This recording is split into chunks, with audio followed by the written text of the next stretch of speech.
silakan Bu Iis segera merapat. Selamat datang Bu Iis. Udah ngapain iPhone? Astagfirullah. Udah nanti. Ayo. Nah, baik. Mari kita mulai. Bismillahirrahmanirrahim. Assalamualaikum warahmatullahi wabarakatuh. Waalaikumsalam warahmatullahi wabarakatuh. Alhamdulillah wa kafa. Wassalatu wassalamu ala nabiyyina Muhammadin al-Mustafa wa ala alihi wa sahbihi ahlu sidqi wal wafa. Allahumma sholli ala Muhammad wa ala ali Muhammad kama shallaita ala Ibrahim wa ala ali Ibrahim fil alamin innaka Hamidum Majid. Pertama-tama mari kita bersyukur kepada Allah. Alhamdulillah pada sore hari ini kita dapat berkumpul kembali untuk mengisi rohani kita, mengisi dengan kajian ilmu yang akan insya Allah diasuh, dibimbing oleh Ustadz Dr. Fahri Fahruddin. Dan kedua, sholawat dan salam semoga tercurahkan kepada Nabi kita Nabi Muhammad SAW.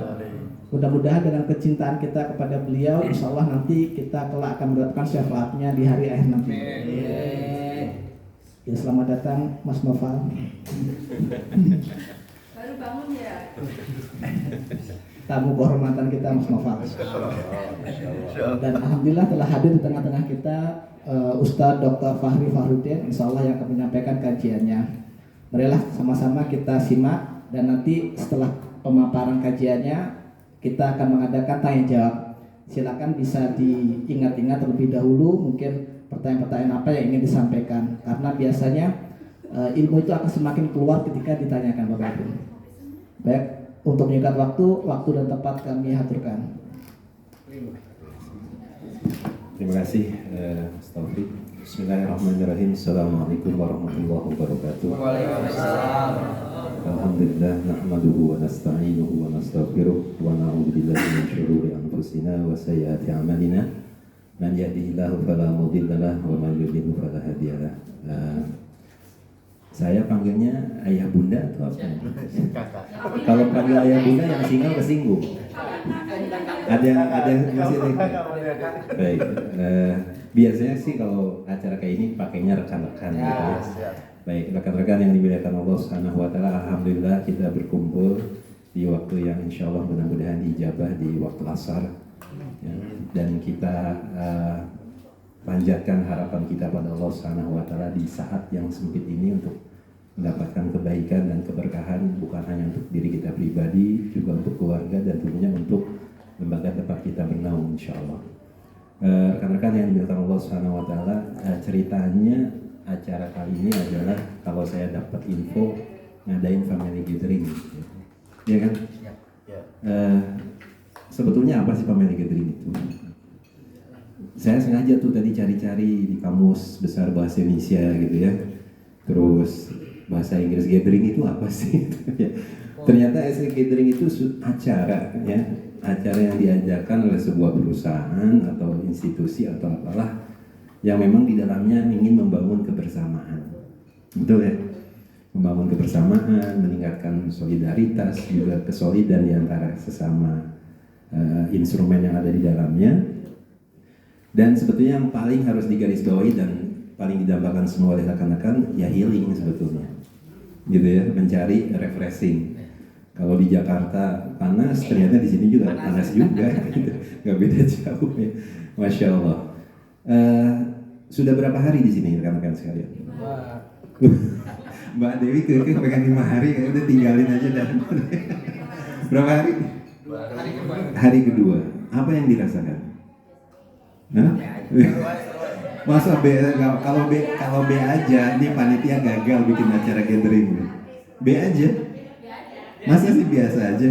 Enggak lah, paling enggak rehat, betul nggak? Pastilah, masa biasa aja nggak mungkin.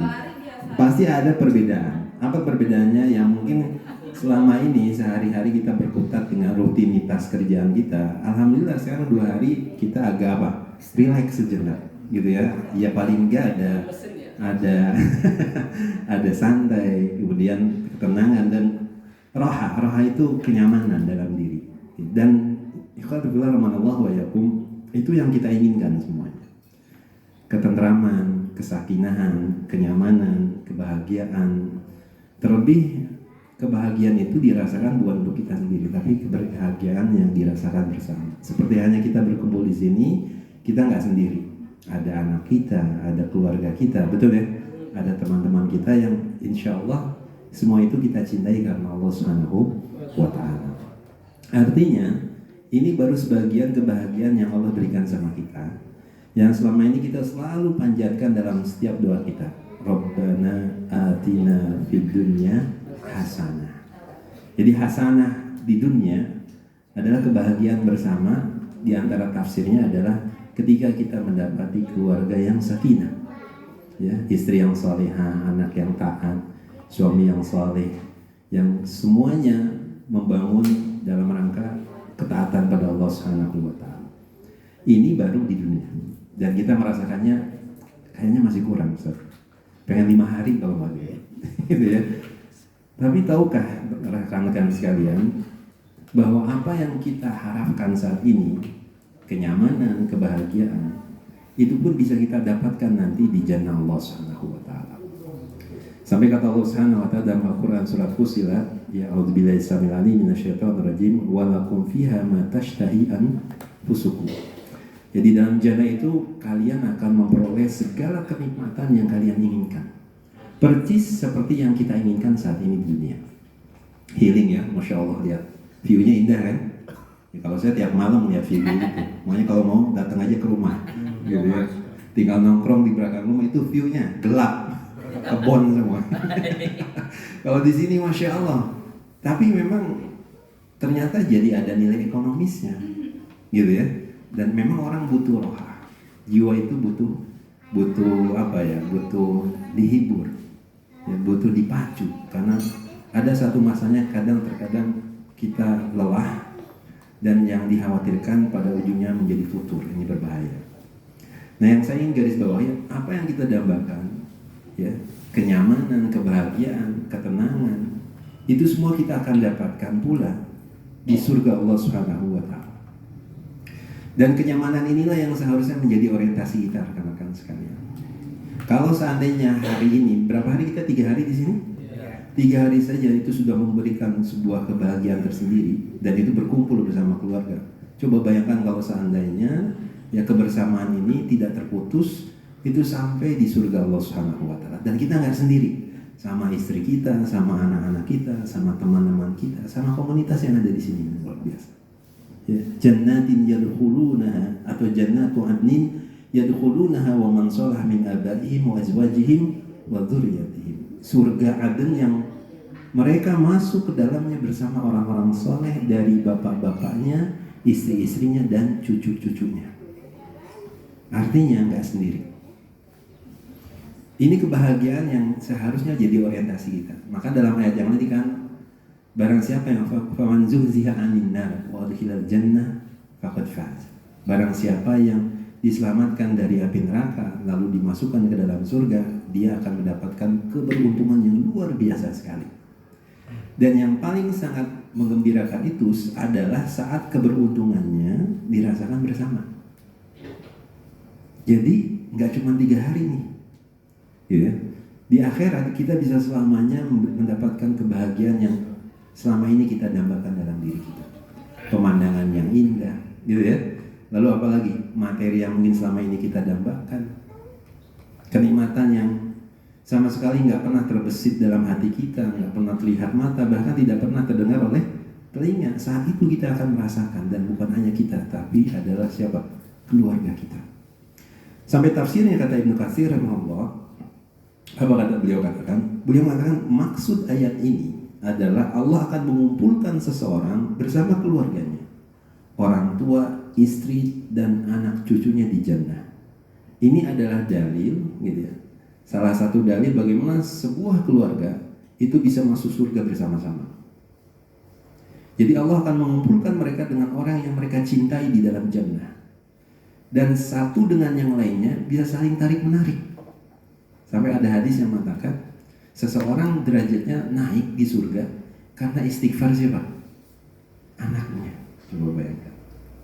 Karena istighfar anaknya. Boleh jadi mungkin anak kita surganya di level bawah nih, sementara ayahnya itu ada di level atas.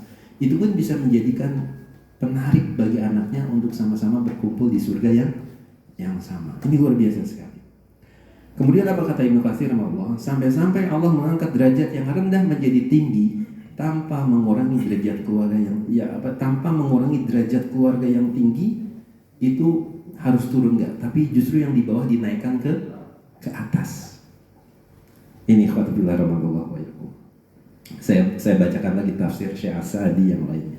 Apa kata beliau? Yaitu keturunan yang mengikuti mereka dalam keimanan. Maksudnya adalah mereka mengikuti keimanan yang muncul dari orang tua atau kakek-kakek buyut mereka.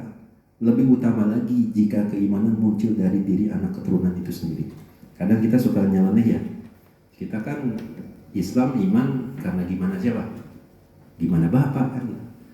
Karena gimana bapak saja itu jadi jalan keselamatan buat anaknya. Coba. Gimana kalau seandainya yang karena gimana ayahnya ini itu lantas didasari dia mencari ilmu tentang Islam itu, dia tambahkan kewajibannya kepada Allah seperti apa? Tentunya ini akan lebih apa? Lebih berkah dan bermanfaat. Bukan hanya karena saya dulu masuk Islam karena orang tua, gitu ya.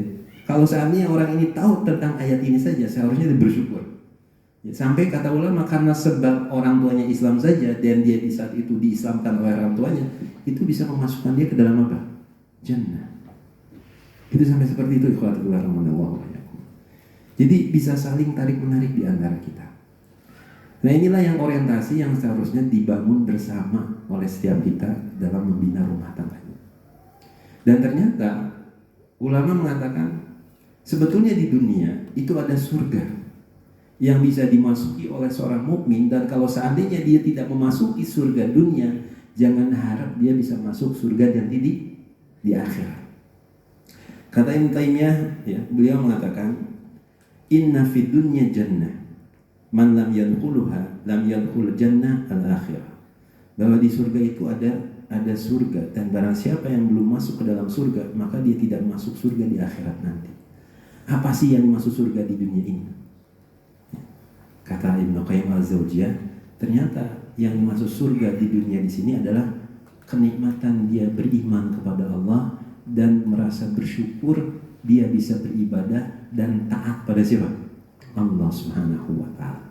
Jadi nikmat ibadah, nikmat sholat, gitu ya, nikmat thalabul ilmi, itu adalah bagian dari surga dunia. Artinya teman-teman sekalian, ya, seseorang yang mau merasakan surga akhirat, dia harus bisa memasuki surga dunia dengan cara apa? Melaksanakan berbagai ketaatan yang Allah Subhanahu wa ta'ala bebankan pada dirinya, dan itulah kenikmatan yang luar biasa. Ya, ada seorang ulama pernah dikeluhkan oleh orang yang bertanya padanya, Ustaz, saya ini udah sholat, udah saum, udah baca Quran, tapi kok nggak kaya-kaya Ustaz? Kok kayaknya rezeki sempit betul? Apa jawaban kiai ini? Bukankah Allah telah memberikan kepadamu nikmat sholat? Bukankah Allah telah memberikan kepadamu nikmat membaca Al-Quran? Bukankah Allah telah memberikan kepadamu nikmat bisa melakukan saum? Ini kadang paradigma kita tuh suka apa? Suka salah. Salah dalam mengukur nikmat dan salah dalam mengukur rizki. Yang kadang terfokus dan terbatas bahwa nikmat rizki itu hanya ada pada apa? Materi saja. Padahal ya, merasakan kita bisa membaca Al-Quran, bisa duduk dalam majelis ilmu, mendengarkan nasihat ya, dari asatidz, ceramah, lalu bisa lisan kita bisa bertasbih, berzikir ataupun membaca, itu nikmat yang luar biasa. Yang kalau seandainya ditimbang dengan seluruh materi yang ada di dunia, nggak akan bisa terukur. Coba bayangkan. Sampai ada ulama yang bikin quotes, ya, tasbih dan tahlil yang diucapkan oleh seseorang itu lebih besar dibandingkan dunia dan seisinya. Kenapa? Karena dunia dan seisinya bisa habis, sedangkan tahlil dan tasbih yang ringan itu akan tetap dan pahalanya tertinggal sampai kapan? Sampai hari kiamat. Coba bayangkan. Ini nikmat yang luar biasa, ikhwatubillah rahimanallahu wa iyyakum. Seperti halnya kita duduk di sini bisa berkumpul bersama, dan kebersamaan ini tidak hanya, alhamdulillah, tidak hanya dihabiskan dengan ya, euforia gitu, euforia bermain enggak, tapi subhanallah diberikan taujihat, nasihat dan lain sebagainya. Itu nikmat yang seharusnya kita syukuri. Yang boleh jadi nikmat ini enggak kepada setiap orang diberikan. Ada orang susah payah nyari hidayah nggak ketemu, iya, dan nggak diberikan kepada setiap orang. Ya, rumahnya dekat tapi mau sholatnya susahnya minta ampun. Padahal dia fitness setiap hari, main futsal kuat sampai 8 jam sehari.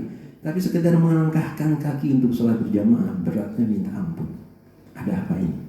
Kenapa dia bisa sampai terhalang dari ibadah? Itu harus jadi introspeksi kita. Padahal ya, bisa bertasbih, bisa berzikir, bisa membaca Al-Quran, bisa mendengarkan, bisa thalabul ilmi, bisa sholat. Itu luar biasa, nikmat yang harus disyukuri dan surga dunia yang sangat didambakan oleh para salafus saleh dan orang-orang yang beriman. Oleh karena itu, di dalam ayat yang lain, ya, Quran surat An-Nahl, Allah Subhanahu wa taala mengingatkan kepada kita, "Man 'amila shalihan min dzakarin aw unsa wa huwa mu'min." Coba, barang siapa yang beramal soleh, kemudian dia beriman pada Allah, falanuhyiyannahu hayatan thayyibah, akan kami berikan kepadanya kehidupan yang baik. Masya Allah, ini surga dunia nih. Akan Allah berikan keberkahan, kebaikan pada kehidupannya, dalam segala hal, dalam aktivitasnya, dalam berfikirnya, dalam bermuamalahnya. Selama apa? Dia mau berdekat-dekatan dengan Allah Subhanahu wa taala. Tapi sebaliknya, faman a'rada an dzikri fa inna lahu ma'isyatan dhanka. Barang siapa yang berpaling dari mengingat Allah Subhanahu wa taala, dia akan mendapatkan kehidupan yang sempit. Kehidupan dan penghidupan yang sempit. Saya pernah sampaikan sama teman-teman gitu ya, sampai ada istilah orang sekarang, jangankan nyari yang halal Ustaz, yang haram aja udah repot. Kenapa bisa begitu? Karena boleh jadi dia jauh dari Allah Subhanahu wa taala. Enggak terbaca dan enggak terlihat pintu-pintu yang halal. Sehingga dia terpaksa mencari pada pintu yang haram, itu pun dengan susah payah. Ustaz, orang-orang kafir itu diberikan materi berlebihan. Tapi antum lihat dari sisi yang lain, betapa mereka tersiksanya, dijajah kehidupan mereka dengan urusan apa? Dunia. Jangan dikira mereka tidak bersusah payah untuk meraih kekayaan yang selama ini mereka kumpulkan. Itu berdarah-darah. Tapi kalau orang beriman pada Allah Subhanahu wa taala, ya, di samping dia berikhtiar pada Allah Azza wa Jalla, kadang Allah berikan min haitsu la yahtasib, dari jalan yang tidak dikira-kira. Berat, gitu ya. Kalau orang yang sudah melepaskan dirinya dari siapa? Allah Subhanahu wa taala. Orang dunianya sendiri dibiarkan dan dia mengurus dirinya sendiri. Tapi kalau orang obsesinya sudah kepada Allah Subhanahu wa taala, dunia akan datang dengan sendirinya dan tunduk. Bahkan terkadang mendapatkan jauh dari apa yang kita harapkan. Maka ikhwatu billah rahmanallahu wa iyyakum. Sampai Rasulullah SAW mengingatkan pada kita, jangan salah dalam menjadikan obsesi kita, menetapkan obsesi kita dalam kehidupan. Ketika kita jauh dari Allah Subhanahu wa taala, tidak beramal saleh, tidak beriman, maka saat itulah kita akan menjadi budak dunia. Dan budak dunia itu akan merugi. Ta'isa al-dinar. Celaka budaknya siapa? Dinar. Celaka budaknya dirham, celaka budaknya pakaian dan lain sebagainya. Yang hidupnya hanya sebatas pada apa? Pada materi saja. Di situ dia tidak akan pernah mendapatkan kenikmatan jannah tadi. Apa kenikmatan jannah? Kenikmatan bisa bermunajat, dekat bersama Allah, ta'alluq, bergantung sama siapa? Sama Allah Subhanahu wa taala. Itu surganya. Makanya kalau orang sudah merasakan kayak gini, ya, realita apapun yang dia hadapi di kehidupannya, nggak peduli, dia akan merasa tenang, nyaman. Kenapa? Karena akan merasa ada Allah selalu di sampingnya. Seperti hanya Ibnu Taimiyah rahimahullah ketika diuji, disiksa di penjara, dia justru mendapatkan surganya ada di mana? Di penjaranya. Kenapa? Karena dia bisa baca Al-Quran, gitu ya, bisa beribadah dan lain sebagainya. Inilah yang dimaksud dengan jannatun fid dunya, ya, surga di dunia. Apa itu? Yang Allah, kata Ibnu Qayyim, ya, yang telah memperlihatkan, Allah memperlihatkan kepada hamba-hambanya surga di dunia sebelum mereka bertemu di akhirat. Dibukakan berbagai macam pintu ketaatan. Bagaimana di dalamnya kita bisa merasakan nikmat luar biasa dengan beribadah. Ini jadi indikator juga buat kita teman-teman sekalian. Ya, kalau seandainya kita sudah malas malas ibadah, ya baca Al-Quran malas, sholat udah belang bentong gitu ya, amal soleh sudah mulai futur, aduh, ini jangan-jangan kenikmatannya sudah mulai diangkat, gitu kan? Kita sudah tidak merasakan lagi kenikmatan dalam hati kita, dalam sholat kita atau dalam ibadah kita. Itu harus menjadi sesuatu yang diwaspadai sama kita. Ada seorang salafus saleh, beliau mengatakan, sungguh kasihan sekali orang-orang yang mencintai dunia. Mereka pada akhirnya akan meninggalkan dunia ini, padahal mereka belum merasakan nikmat yang paling besar di dunia ini. Apa nikmat yang paling besar di dunia? Beliau menjawab, cinta kepada Allah, merasa tenang ketika mendekatkan dirinya kepada Allah, rindu untuk bertemu dengan Allah, dan selalu merasa bahagia ketika berzikir ataupun melakukan amal ketaatan. Jadi inilah ciri orang yang beriman, selalu bergembira dengan apa? Dengan amal soleh. Karena ketika dia beramal soleh, itu menjadi surganya dia di dunia. Ya, coba kalau kita lagi galau, gitu ya, lagi sempit, lagi gundah, kita mau lari kemana? Kalau bukan sama Allah, betul nggak? Di situ kita menambahkan apa? Merasakan kenikmatan. Dan itu janji Allah Subhanahu wa Ta'ala. Allah turunkan sakinah. Kita lagi pusing baca Al-Quran, hati kita adem gitu. Kita lagi penat, kita dengarkan ceramah, semangat kita naik lagi. Ya. Saya sering kali berulang kali bilang, bukan hanya pada teman-teman, di setiap pengajian, kita manusia, punya lelah, punya penat, itu manusiawi. Punya ketakutan, betul nggak? Tapi tidak ada yang menghilangkan kegundahan itu semua. Ya, kecuali adalah kedekatan dan keterpautan kita pada Allah Subhanahu wa Ta'ala. Kata Ibnu Qayyim, dalam hati itu ada wahsyah. Wahsyah itu apa sih? Keruwetan gitu ya. Dalam hati ada keruwetan. Takut masa depan, ya? Takut gak bisa kawin, takut sembako naik dan segala itu, takut tentang keduniaan. Dan tidak ada yang bisa menghilangkan itu semua adalah tatkala dia iltija sama siapa? Allah Subhanahu wa Ta'ala. Dalam hati itu ada kesedihan, dan tidak ada yang menghilangkan kesedihan itu melainkan adalah saat seorang melakukan ketaatan dan menjauhi kemaksiatan pada Allah. Tuh lihat, ini Ibnu Qayyim bilang tipsnya kayak gitu. Jadi nggak ada satupun ya tips yang diberikan oleh para ulama di saat kita dalam keadaan keterdesakan atau keterjepitan, pasti selalu diarahkan untuk selalu kembali kepada siapa? Allah Subhanahu wa Ta'ala. Itu solusinya, nggak ada lagi. Dan itulah jalan para nabi. Ya, jalan para nabi di saat mereka mendapati apa? Kepenatan, kesulitan dan ujian di dunia. Dan ternyata itulah surganya mereka. Ya, sampai Rasulullah SAW itu menjadikan sholat itu apa sih? Ya, qurratu aini, apa? Iya, penyejuk jiwanya. Ini kenapa sekarang justru pertanyaan banyak di antara kita yang melupakan ini dan tidak menjadikan ini solusi buat kita. Pusing, ambil air wudhu, lari ke masjid sholat. Ya, Rasulullah SAW itu begitu, menjadikan sholat sebagai apa? Qurratu aini, penyejuk hatinya, ketentraman dirinya. Asik bermunajat, berdua sama siapa? Sama Allah Subhanahu wa Ta'ala. Artinya ikhwatul rahmanallah wa yakum, hal inilah yang harus dibangun oleh kita semua, termasuk di dalamnya di rumah tangga kita. Bagaimana seorang suami yang selalu ya, terikat dengan siapa? Allah Subhanahu wa Ta'ala. Bagaimana istri yang selalu terikat dengan siapa?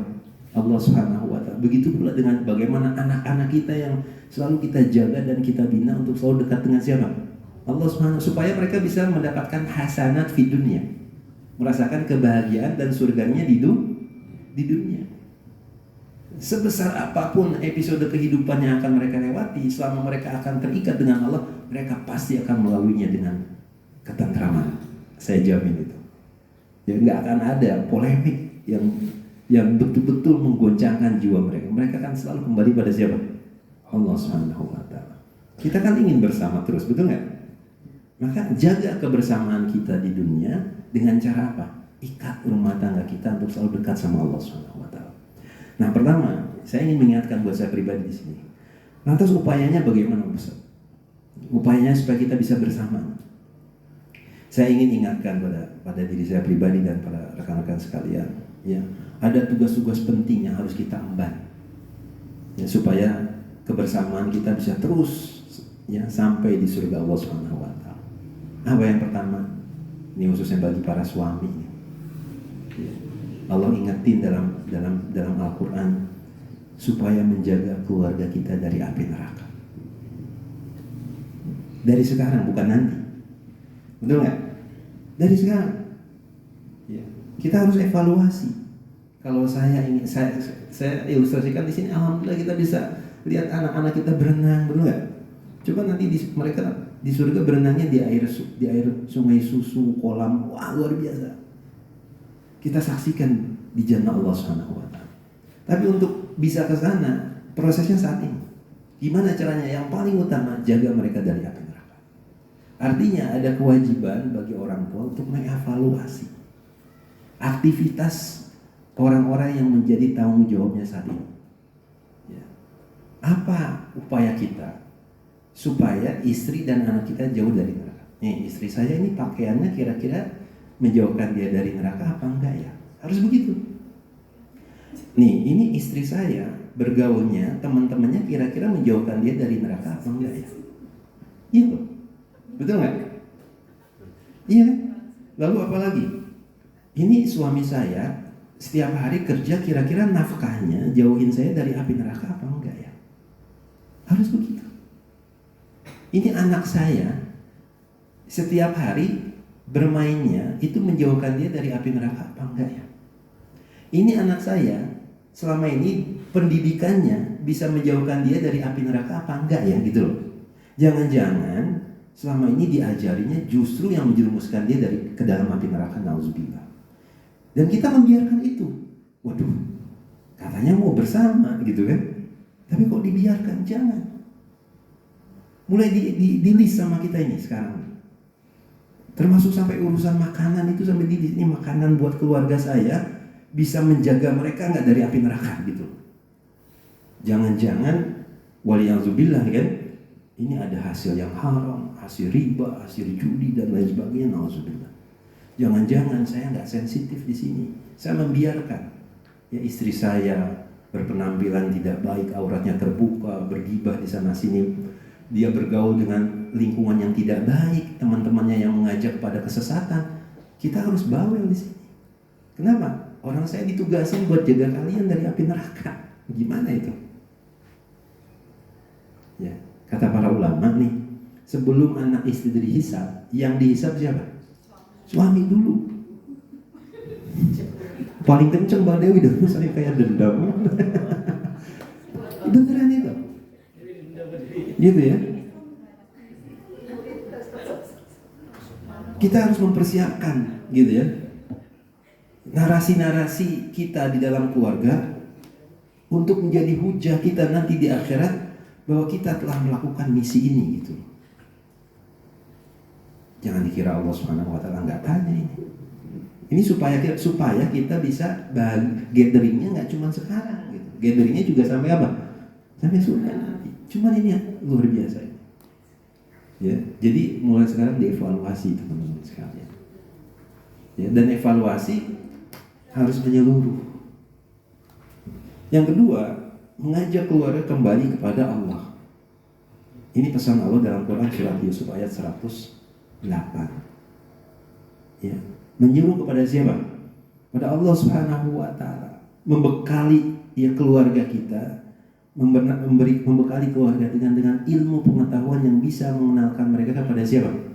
Pada Allah Subhanahu wa taala. Mengembalikan mereka kepada jannah Allah Azza wa Jalla. Sejauh mana kita berikhtiar ya untuk keluarga kita untuk tetap berada di jalan siratal mustaqim. Gitu. Ya. Kadang urusan kayak gini ya, itu dianggapnya sepele. Sebetulnya dalam rumah tangga, orientasi rumah tangga itu, perjalanan rumah tangga 5 tahun udah selesai, nggak ada pembahasan lagi.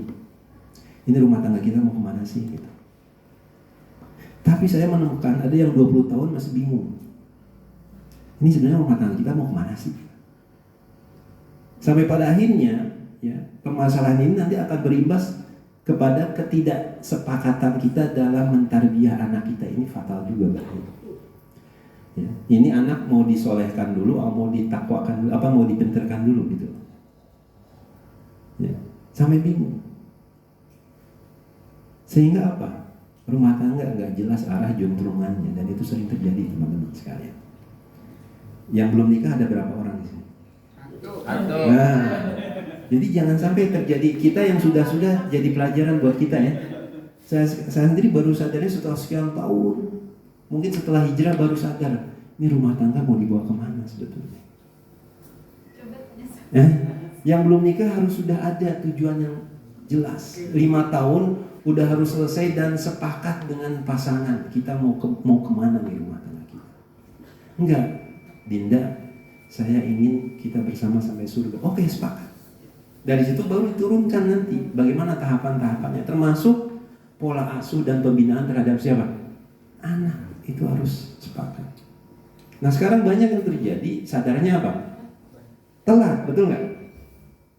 Baru setelah sekian tahu, baru ya wajarlah baru ngaji atau baru tersadarkan, ternyata kita harus seperti ini dalam rumah tangga. Dan ini tanggung jawab ikhwat fillah rahimanallahu wa iyyakum. Ya, bahwa kita harus mempunyai komitmen yang kuat, ya, mengarahkan keluarga kita untuk mengenal Allah Subhanahu wa Ta'ala.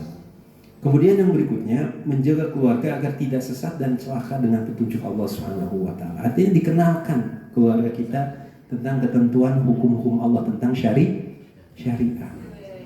Ajarin tata sholat dan lain sebagainya. Ya, termasuk juga ini yang khususnya buat teman-teman yang sudah menikah gitu ya. Memahami pola asuh anak itu juga penting ya Pak. Ya, antara anak laki-laki dengan anak perempuan itu nggak sama pengasuhannya. Dan ada yang salah paradigma di masyarakat kita. Kalau sudah ngurus anak, itu udah tanggung jawab siapa? Emaknya ada. Ini salah. Ya, tanggung jawab itu paling banyak perannya ada di mana? Suami. Ibu itu cuma usia 0 sampai 7 loh. Sisanya 7 ke atas itu siapa? Ayah kebanyakan.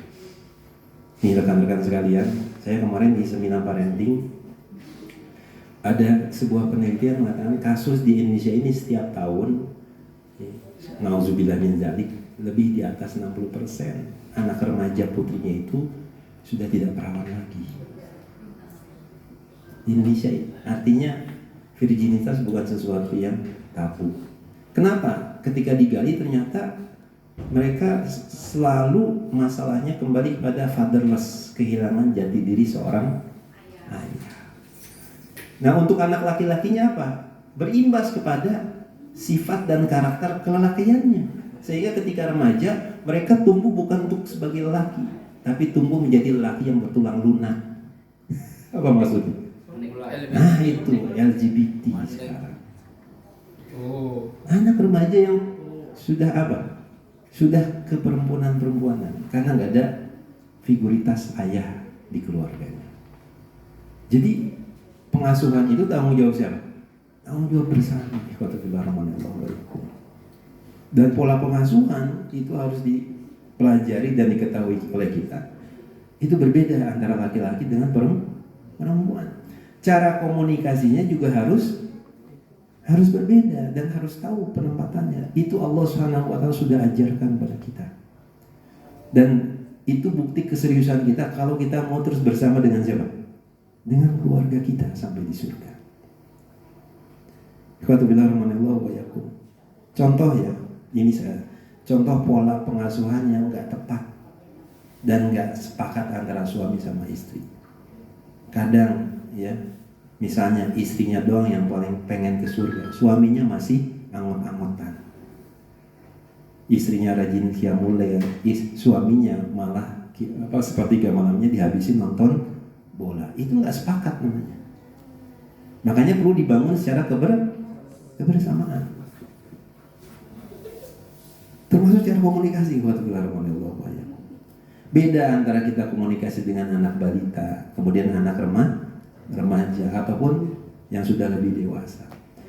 Saya kemarin ngisi kajian di Sukabumi. Setelah kajian ada ibu-ibu curhat nangis-nangis di depan anaknya yang sudah usia 22 tahun. Dan terus terang dia menyesalkan sikap perilaku anaknya. Saya dalam kasus ini bisa dikatakan menyalahkan ibunya gitu. Karena pola komunikasinya yang tidak tepat. Anak remaja itu udah nggak bisa disuruh-suruh. Anak remaja itu bisanya apa? Diberikan pengertian dan diajak komunikasi. Sampai ada istilah dalam dunia parenting itu the power of question, kekuatan pertanyaan. Lihat Ibrahim alaihissalam. Falamma balagha sa'yahu. Ketika sampai usia Ismail bisa bekerja, kata para ulama bisa bekerja itu usia apa? SMP ke atas.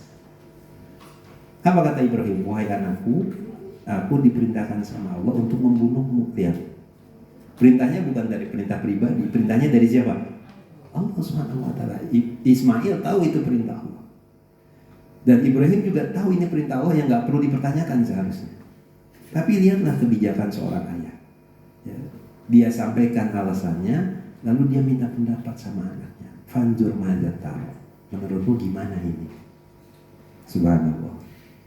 Ya, bisa saja seorang Nabi Allah, seorang Ibrahim, sini kamu sembelih sama saya, kan bisa saja seperti itu. Tapi enggak. Anaknya diajak diskusi, lalu ditanya, dan pada akhirnya anaknya pun patuh karena kewibawaan sang siapa? Sang ayah, bukan karena ketakutan. Jadi itu luar biasa pelajaran penting ikhwatullah rahmatullah. Kemudian yang berikutnya, upaya apa lagi? Mencapai kebahagiaan keluarga dengan menapaki jalan Rasulullah SAW. Jadi dikenalkan keluarga kita untuk mengenal siapa? Rasulullah. Ya, Rasulullah itu qudwah yang satu-satunya fans yang seharusnya diidolakan sama kita. Ya, sekarang anak-anak kita itu harus mulai diarahkan untuk mengidolakan siapa? Rasulullah SAW, termasuk kita. Ya, ketika ayah mengidolakan Rasul, maka figur yang terdekat dengan anak, sang ayah pun akan apa? Sang anak pun akan melihat ayah. Sekarang banyak terjadi orang yang tidak menampilkan pada anak-anaknya sosok siapa? Sosok figur, jangankan figur ayah yang soleh, mencontohkan atau mengembalikan mereka kepada Rasulullah SAW sudah sangat jauh sekali.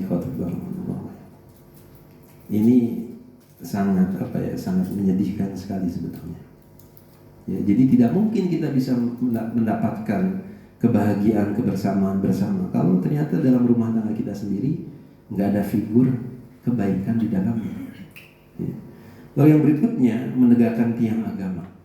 Ini penting. Pesannya apa? Menegakkan tiang agama. Tiang agama di sini adalah sholat. Wa'mur ahlaka bis sholat. Perintahkan keluargamu untuk apa? Sholat. Lalu kemudian apa? Sabar. Ya, sabarin. Memang nggak mudah. Ustaz, kenapa ya anak saya udah 15 tahun kok sholatnya masih susah? Mungkin antum sadarnya nyuruhnya baru sekarang. Gitu ya. Coba kalau sadar nyuruh anak sholat dari sejak apa? Ya dari sejak lahir udah mulai biasain, gitu kan? Dikenalkan pada kebaikan. Ketika usia 7 tahun sudah mulai nak sholat. Sampai usia 10 tahun lihat telinganya selalu disebutkan perintah untuk sholat. Sampai usia 10 tahun mulai ada punishment di situ. Ya. Ada pesan dari para ulama juga, jangan sampai ini kan bapak rekan-rekan sekalian, ketika anak masih pada belum sampai beban usia taklif, itu jangan memberikan punishment, hukuman yang juga pada akhirnya membuat dia malas untuk pergi ke masjid atau nggak mau sholat lagi.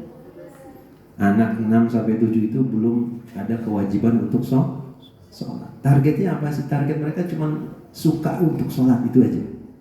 Menyukai beramal soleh. Toh nanti pahalanya juga buat siapa? buat kita juga, buat orang tua kita. Nah ini khawatirlah rahmanallah wa iyyakum. Ada upaya-upaya besar yang harus kita siapkan supaya kebersamaan kita di sini nih ya, antara orang tua, anak, gitu kan, itu nggak berakhir cuma 3 hari. Bapak Dewi kan pengennya seminggu tuh, gitu ya. Selamanya di mana nanti? Di jannah Allah Subhanahu wa Ta'ala. Gimana caranya raih jannah di surga? Apa itu jannah di surga? Konsistensi, istiqomah, beramal saleh dan beriman pada siapa? Allah Subhanahu wa Ta'ala. Nikmati itu.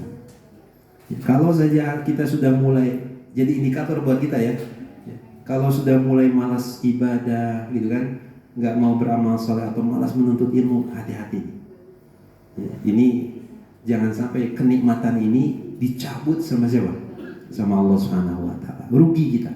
Karena kenikmatan itu tidak bisa diukur, tidak bisa dibandingkan dengan materi yang ada di dunia. Ya, jadi bersyukurlah teman-teman sekalian yang masih bisa merasakan thalabul ilmi, bertasbih, berzikir, kemudian mentarbiyah keluarganya dengan amal-amal soleh, itu nikmat yang luar biasa. Atau menjaga keluarganya di atas aturan Allah Subhanahu wa Ta'ala, itu nikmat yang sangat luar biasa sekali. Ini teman-teman sekalian, ya, yang yang bisa saya sampaikan di kesempatan sore kali ini. Gimana untuk memotivasi untuk bisa meraih itu semua? Nggak usah lihat kanan kiri gitu ya, nilai-nilai materi. Apa yang ada di sisi Allah itu lebih baik. Allah di dalam Al-Quran banyak membandingkan antara kenikmatan surga dengan kenikmatan dunia. Kenapa itu metode itu kenapa disebutkan dalam Al-Quran? Karena memang sesuatu yang nggak nampak agak sulit untuk diraih. Makanya perlu diingatkan dan perlu didorong. Dan itu disebutkan, diingatkan terus sama Allah Subhanahu wa Ta'ala di dalam Al-Quran. Ya. Akhirat itu lebih baik, lebih kekal, dan lebih layak untuk diupayakan. Itu wasiat dan nasihat Allah Subhanahu wa Ta'ala kepada kita. Jadi orientasinya itu saja. Gitu ya. Ayo semangat diri kita untuk beramal soleh, bangun dan bina keluarga kita untuk tetap di atas amal soleh, karena itulah jannah di dunia yang dengannya kita bisa mendapatkan jannah kita nanti di akhirat. Wallahu a'lam. Kurang lebihnya seperti itu, saya kembalikan kepada moderator. Fadhil. Baik, jazakallahu khairan Ustaz atas penjelasannya. Kita sangat termotivasi juga bahwa di sela-sela kenikmatan kita di gathering ini kita mendapatkan oase tersendiri bahwa ada kenikmatan yang akan kekal kita nikmati nanti di akhirat, yaitu surga. Izin saya teringat pada ayat Al-Quran, Allah Subhanahu wa Ta'ala itu pernah berfirman, wasiqal ladzina taqaw ilal jannati zumara hatta idza ja'uha wa futihat abwabuha.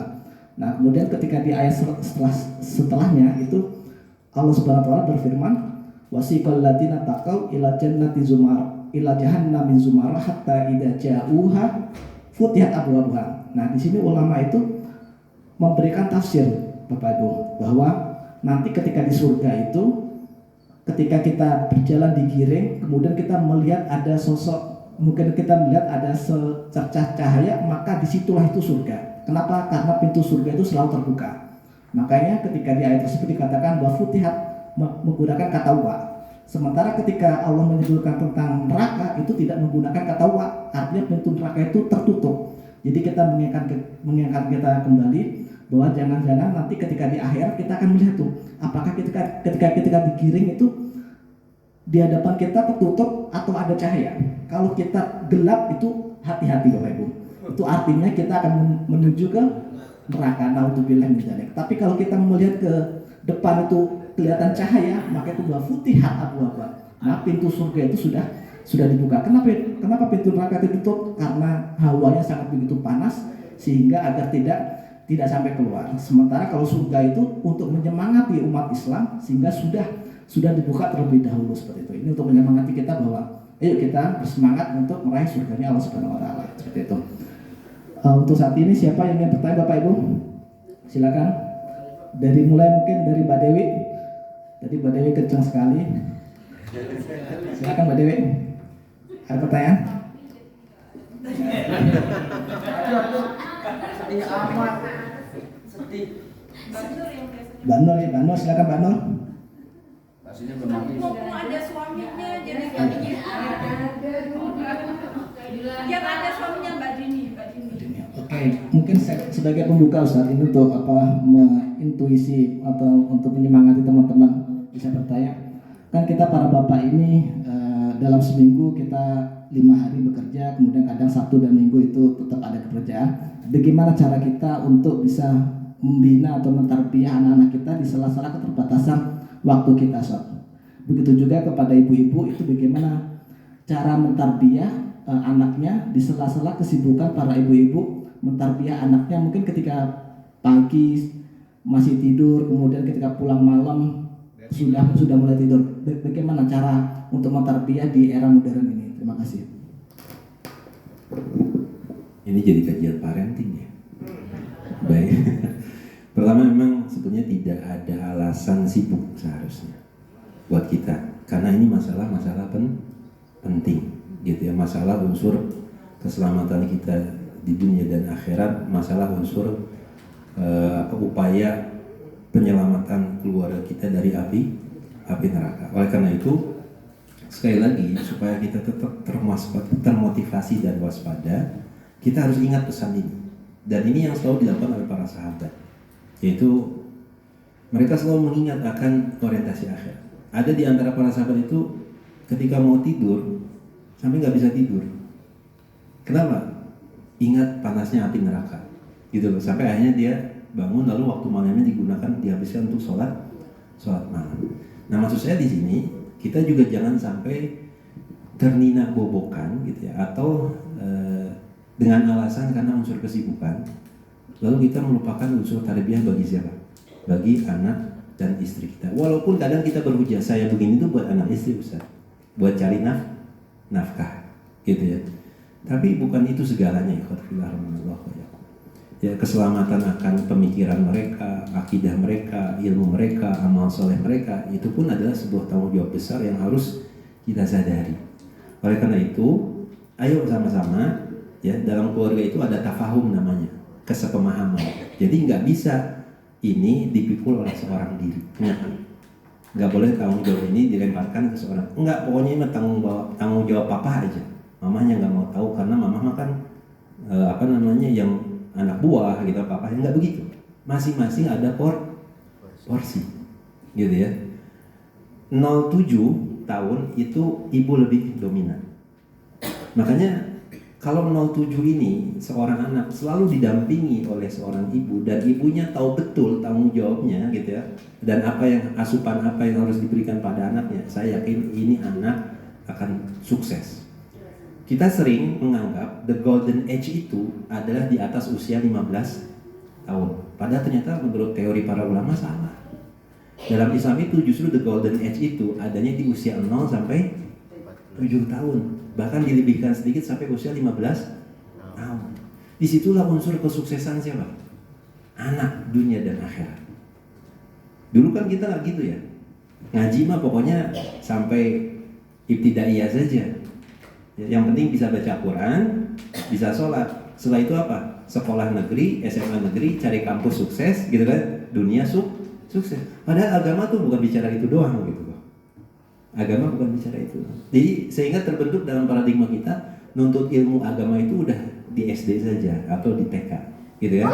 Setelah itu kita nggak ngaji, nggak taklim, ini salah. Ya akhirnya apa? Orang tergerus nilai-nilai keimanannya. Jadi itu yang pertama, ada tafahum, gitu ya.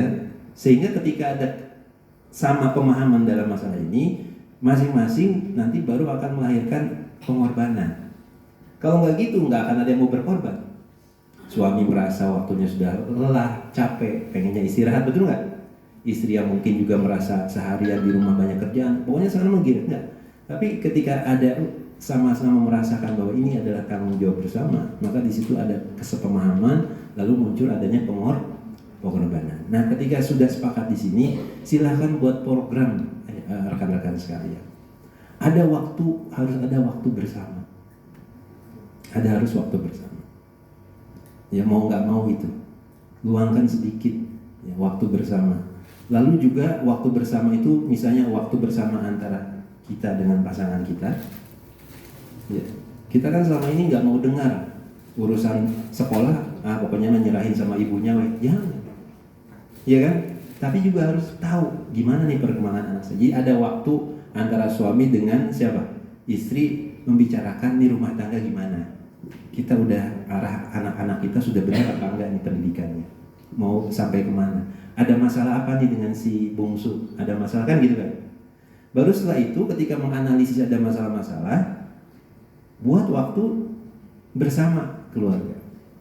Kalau dirinci lagi ada permasalahan, ada waktu khusus untuk berdiskusi dengan anak kita yang dianggap punya apa? Punya masalah. Dan jangan sekali-kali komunikasi ini dilakukan di hadapan anak-anak yang lain seperti itu. Ya. Gimana caranya? Itu masalah spare waktu, kita yang tahu. Betul nggak? Masalah spare waktu, itu kita yang tahu. Tapi mau tidak mau, wajib itu harus ada. Gitu, jangan cuma pulang kerja capek, makan sare, misalnya gitunya. Kalau orang Sunda enggak. Duduk sebentar, walaupun cuma sekedar 30 menit, 1 jam, di sela-sela menjelang tidur, diskusi sama siapa?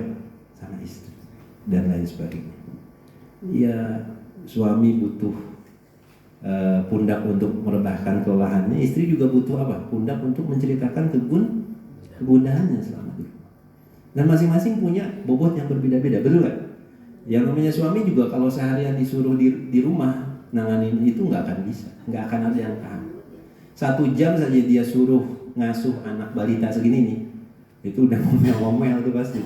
Kenapa? Memang bukan bagian, gitu ya. Jadi fase ini yang harus dipelajari dan itu banyak di buku parenting. 07 itu ibu banyak berperan. Makanya para salafus soleh itu sampai bilang, seandainya para wanita itu tahu kapasitas dirinya, itu bisa dilihat dari 2 faktor. Pertama, dari kualitas. Ya, harus berbangga para ibu itu menjadi seorang wanita dan menjadi seorang ibu. Kenapa? Ya, tidak mungkin ya Islam itu bisa terbuka dan bisa futuhat. Itu harus sama siapa? Sama para pahlawan dan pejuang Islam, betul nggak? Dan tidak mungkin para pahlawan dan pejuang Islam itu lahir dari ibu-ibu yang luar biasa. Sampai kata istilah ulama kan, di setiap lelaki hebat itu ada siapa? Ada perempuan perkasa. Siapa maksudnya di sini? Ibu, kalau nggak istrinya. Dan itu terbukti. Sampai di setiap penghujung benteng-benteng Islam di wilayah itu pejuang-pejuang, para mujahidin, para ulama, mereka punya ibu nggak? Punya ibu. Makanya kalau ditanyakan pada siapa, wanita itu siapa sih? Wanita itu adalah ibunya para nabi, bayangkan. Wanita itu adalah ibunya para ulama. Wanita itu adalah ibunya para sahabat. Sampai ada di kalangan para tabi'in yang mendorong anak-anaknya untuk pergi jihad fisabilillah karena sosok seorang ibu. Jadi luar biasa nih peran wanita. Itu dari sisi apa? Kualitas. Bahkan tidak sedikit di antara mereka dulu di zaman para salafus saleh ada para wanita yang menjadi apa?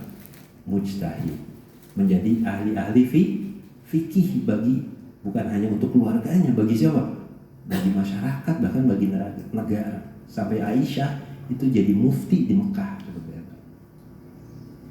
Kalau para sahabat nggak tahu masalah tentang sesuatu, nanyanya sama siapa? Sama istri-istri Nabi. Jadi ahli-ahli fikih, bayangkan. Yang kedua, kata para ulama, dari sisi kuantitas, penduduk dunia ini ada berapa sih? Penduduk dunia ini ada berapa? Cuma 2, laki-laki sama perempuan. Jadi setengahnya siapa? Wanita. Coba bayangkan kalau setengah penduduk dunia ini punya pemikiran yang betul-betul dalam membina anak, gitu ya, dan tanggung jawabnya terhadap apa? Allah Subhanahu wa Ta'ala. Gimana tuh yang setengah lagi jadinya? Akan jadi laki-laki yang bagaimana itu? Yang luar biasa tentunya. Akan menumbuhkan generasi-generasi laki-laki yang luar biasa. Karena populasi dunia itu setengahnya adalah wanita. Nah, baru di usia 7 sampai berikutnya itu lebih banyak apa? Ayah. Jadi SMP, SMA, mahasiswa yang banyak berinteraksi seharusnya siapa? Ayah tuh. Itu ayah yang mendampingi, yang menjadikan figur sosok teladan dan lain sebagainya, teman diskusi, teman curhat dan lain sebagainya. Jadi di situ gitu ya. Gimana tipsnya? Kalau menurut saya bangun kesepemahaman dulu nih. Ya orientasi kita mau kemana gitu kan. Setelah itu baru luangkan waktu bersama di sela-sela kesibukan. Kalau masalah materinya itu teknis, gampang gitu kan. Tapi membangun kesepakatan ini dulu yang paling untuk dijadikan pondasi awal. Allah. Baik, ini kayaknya harus dideketin. Silakan bertanya. Mas Noval mungkin, Mas Noval. Mas Dery. Siapa yang bertanya? Fakih. Biar istrinya jadi istri. Ada yang belum nikah di sini? Ada. Masya Allah. Fakih. Fakih. Oh ya Ustaz, ini terkait dengan mencari pemimpin yang hebat itu kan dilahirkan dari istri-istri yang hebat juga itu, maksudnya ibu-ibu yang hebat. Lalu pertanyaan yang terbesarnya adalah bagaimana cara mencari bibit unggul istri-istri yang hebat, Ustaz? Ini untuk Fakih dan untuk siapa? Mas Dery, Mas Noval dan sebagainya yang belum menikah. Bagaimana cara mencari bibit yang unggul, Ustaz, agar bisa melahirkan pemimpin-pemimpin yang hebat? Hah? Alah tadi jawab gak mau nanya, malah bahas. Masya Allah. Ini buat yang belum nikah kan? Iya. Bukan ini tips yang kedua ini. Sebenarnya manusiawi, ibu, rekan-rekan sekalian. Iya. Kita kan kalau kembali ke hadis Nabi ya, perempuan itu dinikahi dengan apa sih? Itu sebetulnya gambaran sosial masyarakat yang ada begitu. Memang nggak jauh rata-rata wanita itu dinikahi dengan empat masalah itu. Tapi kan nggak salah juga kalau kita dapat empatnya. Udah cantik, lalu apa? Terpandang, lalu kaya, udah gitu apa? Salihah lagi. Dan Rasulullah SAW mendapatkan itu semua dari Khadijah radhiyallahu anha. Iya kan? Betul nggak? Cantik, terpandang, kaya, lalu apa? Subhanallah. Tapi kalau nggak dapat itu semua gitu kan, mana sih yang prioritas? Ya yang prioritas yang paling bisa meminimalisir, meredam segala ujian yang mungkin nanti akan dihadapi sama suami. Ya unsur apa? Unsur kesalihan, nggak ada lagi. Gitu. Sebab kalau orang salih itu, kalau dia berbuat salah dia tidak akan zalim, akan selalu adil. Ya, kalau dia tidak akan bermaksiat kepada pasangannya karena kesalihannya. Tapi kalau misalnya enggak, saya kecantikan pun harus jadi standar saya. Enggak salah, enggak jadi masalah. Gitu ya, enggak disalahkan gitu. Karena unsur kecantikan juga adalah salah satu faktor penguat apa? Rasa kecintaan. Makanya kan dalam munakahat ada konsep yang namanya nazar. Itu melihat untuk apa? Menumbuhkan lebih kecocokan lagi gitu. Dan ada di zaman sahabat yang perempuan yang meminta diceraikan dari siapa? Suaminya, karena merasa suaminya kurang layak dipandang gitu loh. Dan dia bukan kufur terhadap amal solehnya. Oh ini sahabat loh, betul nggak? Cuman dia nggak takut, dia justru berbuat maksiat karena ketidakmampuannya gitu loh. Dia takut kufur sama suaminya. Lebih baik mending saya pisahin. Kalau dibicara kesolehan, ini luar biasa, orang sahabat Nabi kok. Cuman dia nggak sanggup, gitu. Daripada saya bermaksiat sama siapa? Sama suami, mending saya minta diceraikan saja. Namanya Ummu Jamilah. Namanya Ummu Jamilah. Gitu, itu seperti itu. Jadi manusiawi sekali lagi. Kalau ada yang mau ini, mau itu, cuman kan nyarinya agak ribet juga gitu loh, ya kan? Nyarinya agak ribet juga. Nah nanti terus gimana dong Ustaz? Yang bisa mengukur itu yang bersangkutan. Makanya hukum taklifinya nikah itu beda-beda. Ada yang wajib, ada yang haram, ada yang makruh, ada yang sunnah. Kalau dia menganggap dirinya sudah pada batasan yang gak mungkin saya selamat kecuali nikah, ini wajib. Jadi kalau orang kayak gini jangan banyak penilaian lah kalau bisa gitu lah. Jangan banyak penilaian. Yang penting apa? Baik, nurut kan gitu kan. Kemudian perempuan itu penting. Jangan laki-laki. Jadi ya baik, penurut, kemudian yang perempuan soleh. Gitu. Kebaikan itu, kesolehan itu ada dari sisi kelembutan, penurut itu baik juga. Gitu ya. Jadi Itu yang bisa mengukur dirinya sendiri. Ustaz, ini saya sudah bahaya Ustaz. Kenapa? Saya udah nggak bisa kontrol emosi bahkan seksualitas saya. Waduh, udah jangan bintang. Dan pernikahan itu nggak bisa jadi beban tanggung jawab sendiri. Ini teman-teman juga harus bertanggung jawab loh. Gitu ya, sampai Rasulullah menjadikan pernikahan itu jadi tanggung jawab sosial bersama. Sampai kalau ada yang miskin di antara mereka, ayo dukung, bantu gitu kan. Gimana supaya saudara ini bisa menikah itu harus begitu. Makanya harus ditanya ini sebabnya. Nggak ada materi kah? Males kah? Gitu. Atau belum ada calon kah? Kan gitu kan? Kalau belum ada calon, carikan. Dan gak usah jauh-jauh gitu, saling mempersaudarakan dan lain sebagainya. Itu lebih baik. Jadi saya yakin teman-teman sudah tahu masalah ini gitu ya. Cuman kadang perlu perlu didorong lagi ya. Dan jangan jangan banyak penilaian sekali lagi. Kecuali tadi kalau dasarnya kita masih ada jarak dan kita menganggap saya masih selamat dalam membujang. Tapi afwan ya, ngapain sih lama-lama membujang? Orang mati aja nggak ada yang tahu. Dan ingat hadis Nabi, orang yang mati dalam keadaan menikah jauh lebih baik dibandingkan mati dalam keadaan bujang. Nah ini mudah-mudahan jadi motivasi yang bujang. Ya, buat cepat kawin. Baik, terima kasih. Baik, Masya Allah. Hadisnya yang terakhir itu menggetarkan hati. Baik, Pengen nambah gitu ya. Pengen nambah gitu. Enggak. Insya Allah ya. Saat ini tidak, nggak tahu nanti. Ya teman-teman, saat ini sudah menunjukkan pukul 17 dan 5 lebih 10 waktu HP saya. Insya Allah setelah mungkin ada satu lagi pertanyaan. Kan tadi udah 2, satu lagi. Mungkin Mbak Nur, silakan Mbak Nur. Cukup Mbak Nur. Cukup. Ya. Pak Ismet. Oke. Oh iya. Kemudian untuk terakhir Ustaz, biar 3 nih, biar ganjil. Apa hukumnya Ustaz kita melaksanakan sholat Jumat dengan kondisi jamaah laki-laki hanya mungkin ada sekitar 20 Ustaz? Masya Allah. Terima kasih. Iya emang ini masalah fikih ya. Kalau masalah fikih sih ada banyak khilaf di kalangan masalah ini. Kalau Syafi'iyah itu ada syarat-syarat tertentu. Jadi bahkan sholat Jumat itu harus dilakukan di tempat yang mustautin. Maksudnya itu orang lokal. Jadi masjid yang dekat di mana? Nah disitulah antum harus sholat Jumat. Artinya antum nggak boleh melaksanakan sholat Jumat sendiri kalau Syafi'iyah. Tapi Hanafi tidak menjadikan itu syarat. Artinya musafir, ya selama dia posisinya musafir, dia bisa melaksanakan sholat Jumat di mana saja. Kemudian nanti pertanyaannya adalah di mana pendapatnya Roji? Kalau yang saya baca literasi Ibnu Hazm itu lebih cenderung, dan ada pendapat Syafi'i yang qaul qadim yang tidak menjadikan syarat mustautin tempat penduduk lokal sebagai syarat untuk didirikannya sholat Jumat. Artinya musafir pun bisa sah dianggap sholat Jumatnya, gitu ya.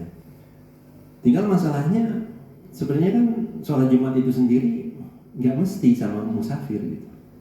Iya kan?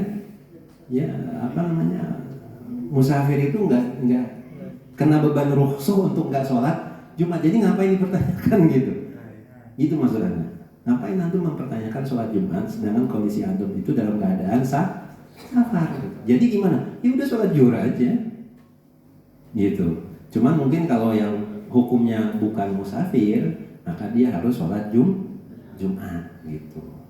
Di sini ada yang bukan musafir, Pak Haji. Katanya rumahnya di Drama gak kan? Antum kan? Nah, antum bukan musafir ini. Jadi antum harus sholat Jumat, gitu. Yang lainnya kalau terkena hukum safar, ya sudah, nggak usah. Makanya kalau tapi bicaranya safarnya berapa lama? Gitu. Ya, minimal itu adalah 3 hari, atau ada yang mengatakan 2 hari 2 malam. Setelah itu antum terkena hukum mukim, berarti harus sholat Jumat. Gitu. Tapi kalau antum kalau menurut mazhab Mbak Dewi pengen seminggu. Harus sholat tuh. Pertanyaannya mau seminggu apa besok pulang gitu aja di sini. Kalau besok pulang berarti antum masih terkena hukum apa? Safar gitu maksudnya. Gitu. Ya, jadi gimana? Ambil rukhsahnya gitu. Allah lebih suka antum mengambil rukhsah. Nggak usah pusing dan nggak perlu khawatir. Ya, ingat hukum itu tujuannya 3. Untuk keadilan, untuk manfaat, dan yang terakhir untuk kepastian. Jadi ini sudah dipastikan para ulama. Makanya dan yang menjadikan sholat jamaah atau qashar atau enggak itu bukan sekedar safar, ada banyak yang lain. Kebetulan ilat di sini antum adalah sedang apa? Sedang safar gitu. Jadi silakan saja untuk tidak sholat Jumat. Kecuali kalau antum, Ustaz saya ingin mengambil fadilah, itu lain lagi, silahkan. Cuman secara hukum antum tidak terkena beban, gitu maksudnya. Tapi kalau antum mau melakukan itu sebagai sebuah keutamaan, ya pahala buat antum, gitu. Tapi sekali lagi Allah lebih suka rukhsahnya untuk apa? Untuk diambil, gitu maksudnya. Ya, ini menurut kapasitas keilmuan saya. Nggak tahu ini kan ada asatid juga di sini nih ya, nanti bisa didiskusikan seperti itu. Yang lain gimana? Kalau antum nggak boleh, antum harus Jumatan. Dan Jumatan gimana? Ya afwan. Kita yang paling selamat, lebih baik cari aglabiyah. Aglabiyah itu keumuman. Masyarakat kita itu jumhurnya adalah Syafi'iyah. Udah ambil aja Syafi'iyah. Jangan cari pendapat-pendapat yang gorib tuh asing, sehingga pada akhirnya nanti masyarakat juga ini ngapain ya sholat Jumat berdua di villa. Nah, kan gitu kan. Apalagi di sini masjid dekat gitu. Deketin aja, sholat aja di situ. Itu lebih selamat. Kalau buat teman-teman yang nggak terkena hukum safar, gitu ya. Sedangkan yang lainnya bisa nanti mendirikan sholat zuhur di sini. Gimana Ustaz? Udah selesai masalahnya. Nggak usah ada diragukan lagi atau dikhawatirkan sah apa nggak sah. Itu kapasitas para ulama udah membahas di situ, gitu ya. Sebab kalau nanti mau ditelusuri lagi, Ustaz memang kita ini udah masuk safar. Ayo loh, gitu ya. Sebetulnya ada turunannya juga itu. Ini udah 3 fasa atau belum fasa? Ini udah minimal 80 kilo apa enggak? Kita ambil yang Raji Ibnu Hazm bilang nggak ada batasan. Berarti kembali kepada hukum adat. Urf ini jadi kaidah hukum. Al-adah muhakamah. Jadi kebiasaan masyarakat kita itu yang disebut safar gimana sih? Antum mau anak mau safar ke Jakarta, ya sudah berarti antum dihukumi musafir. Enggak sebatas saya mau pergi gitu, tapi emang kalimat ini sering digunakan safar, gitu ya. Nah ini luas teman-teman sekalian, tetapi nggak usah khawatir. Ya, selama ada dalam masalah perdebatan khilafiyah ini, antum nggak salah, gitu ya. Antum nggak. Yang masalah itu kalau sudah nggak ada di empat mazhab ini jadi masalah, ya. Jadi ambil salah satunya nggak ada masalah. Ya saran saya ambil aglabiyahnya yaitu jumhur ulama dalam masalah adalah mazhab Syafi'i. Wallahu a'lam. Baik, terima kasih. Marilah kita sama-sama tutup acara kali ini dengan doa kafaratul majelis. Subhanakallahumma wa bihamdika asyhadu an la ilaha illa anta astaghfiruka wa atubu ilaik. Jazakallahu khairan Ustaz atas tausiahnya wasalnya di sore hari ini. Mudah-mudahan kita berikutnya bisa bertemu lagi bersilaturahmi. Assalamualaikum warahmatullahi wabarakatuh. Mudah-mudahan ketemu lagi.